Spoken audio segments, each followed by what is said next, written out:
নেতা আমাকে আপনি আপনার চামচা হিসেবে নেন, আমি আমার জানমাল সব আপনার তোরে বিলাই দিমু, আপনি একটাই করমু, সব সময় আপনার পিছু পিছু ঘুরমু। আরে বাবা মুজিব, তুই বডিগার্ড থাকলে ঢালার লাগবে নাকি? এইভাবেই শুরু হয় বঙ্গবল্টুর রাজনৈতিক জীবন। বঙ্গবল্টু ছিল ক্ষমতা লোভী। চলেন এবার দেখি বঙ্গবল্টুর অনশন। বঙ্গবল্টু, তুমি না অনশন করেছিলে? মানুষের জানে আমি অনশন করেছি, কিন্তু বাস্তবে তো আমি করিনি।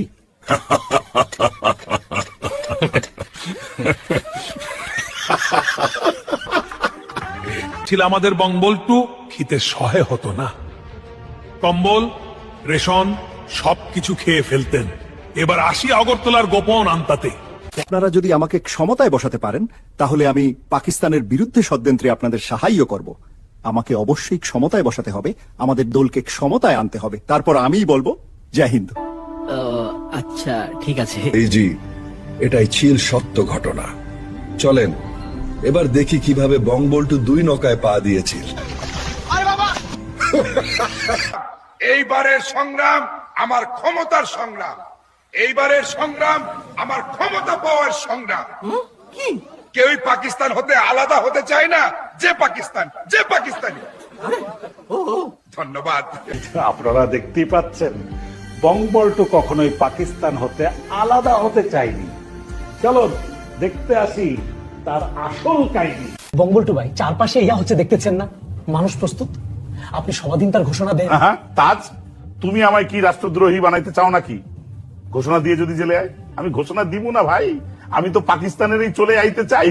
সে ছিল একজন গাদ্দার, সে স্বাধীনতার ঘোষণা দিতে চায়নি, আর সে দেশ থেকে সবার আগে পলিয়ে গিয়েছিল পাকিস্তানের।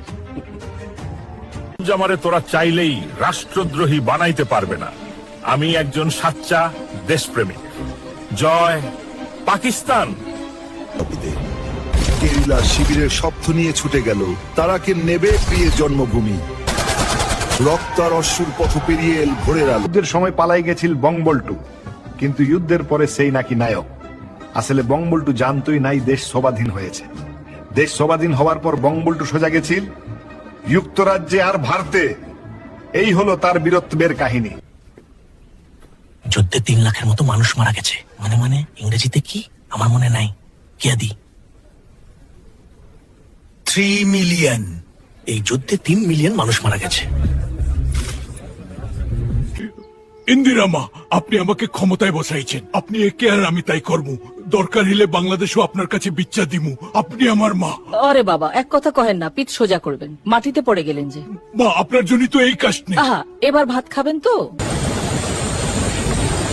জি ফয়সাব, আমি কিছু জানি না। প্রধানমন্ত্রী পদটা কিন্তু আমার লাগবে, কারণ প্রধানমন্ত্রীর ক্ষমতা একটু বেশি, আমি ক্ষমতাবান হতে চাই। আমি শেখ মুজিবুর রহমান প্রধানমন্ত্রী হিসাবে শপথ করিলাম। বঙ্গবল্টু এভাবেই ক্ষমতাকে নিজের করে নেয় এবং একজন বাকশালী হয়ে ওঠে। এবার দেখে 80-72-এর প্রবর্তী ইতিহাস। আজ থেকে এ তো টেন্ডারবাজি, চান্দাবাজি, হুত্তা, লুট, ভোট চুরি আছে, সব তোরা করবি, কারণ তোরা আমার বাহিনী, তোরা শুধু আমার কথা মান। ভাসানী সাহেব, দেশে এখন পরিবর্তন এসেছে। আপনার কঠিন দিনের অবদান আমি জানি, কিন্তু এখন আর আপনার কোনো প্রয়োজন নেই। আপনি এখন আসতে পারেন, বেরিয়ে যান। তোমরা কম্বল দিয়ে কি করবা? কম্বল সব যাবে আমার গোডাউনে। দেশের মানুষ ঠান্ডায় কাঁপে, আমি দেখে চুপ থাকতে পারি না। প্রত্যেকটা বাড়ির কম্বল আমি নিয়ে যাচ্ছি। এই সব টাকা পয়সা যাবে বঙ্গবল্টুর গোড়াউনে। এই সব চান্দার টাকা যাবে বঙ্গবল্টুর কোষাগারে। নাও, শুনে রাখো, এই সব চান্দার টাকা যাবে বঙ্গবল্টুর কোষাগারে। আর চান্দা কি? চান্দা না দিলে কিন্তু দোকান বন্ধ করে দেব। দিচ্ছি বাবা। এই নেন, ভালো ঠিকঠাক চালাইবাইয়েন। অপরাধ তাই করবি, তারপরেও আমাকে জেতাতে হবে। প্রয়োজনীয় অপরাধ তাই করবি, তারপরেও আমাকে জেতাতে হবে। স্যার, ছাগলটা ভোট দিতে পারবো? সবাই সাইড হও। বঙ্গবল্টুকে যে কোনো মূল্যে জিতাতে হবে। সিরাজ, তুই বঙ্গবল্টুর বিরুদ্ধে নির্বাচন করতে পারবে না। বঙ্গবল্টুর পরিণতিও একই হবে। আমি কিভাবে নির্বাচিত হয়েছি এটা জানা আপনাদের প্রয়োজন নেই। আমি কর্তা। সিরাজ কোথায়? আমার বিরুদ্ধেই এই দাণ্ডবে সেই শেষ হয়ে যাবে। বঙ্গবল্টু আমার কাছে আসো, আমি ছাড় দেব। হ্যাঁ বাপু, আমারটা সবার চেয়ে ভালো, চলে এসো। না, পলিউশন নেই। শুনছো? আজ কিন্তু মাত্র 100 টাকা দেবো। এই তো বড় লোকের ছিলে।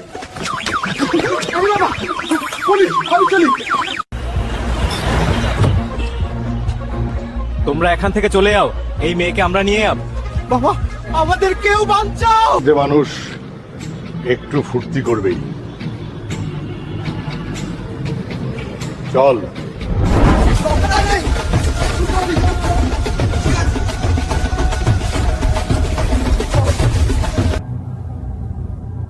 এভাবেই চলছিল বঙ্গবল লাটুর শাসন। কেউ কি তাদের থামাতে পারবে? পরবর্তী পর্বটি দেখতে হলে পেজটিকে ফলো করুন, আর 10,000 ফলোয়ার হলেই পরবর্তী পর্বটি আসবে।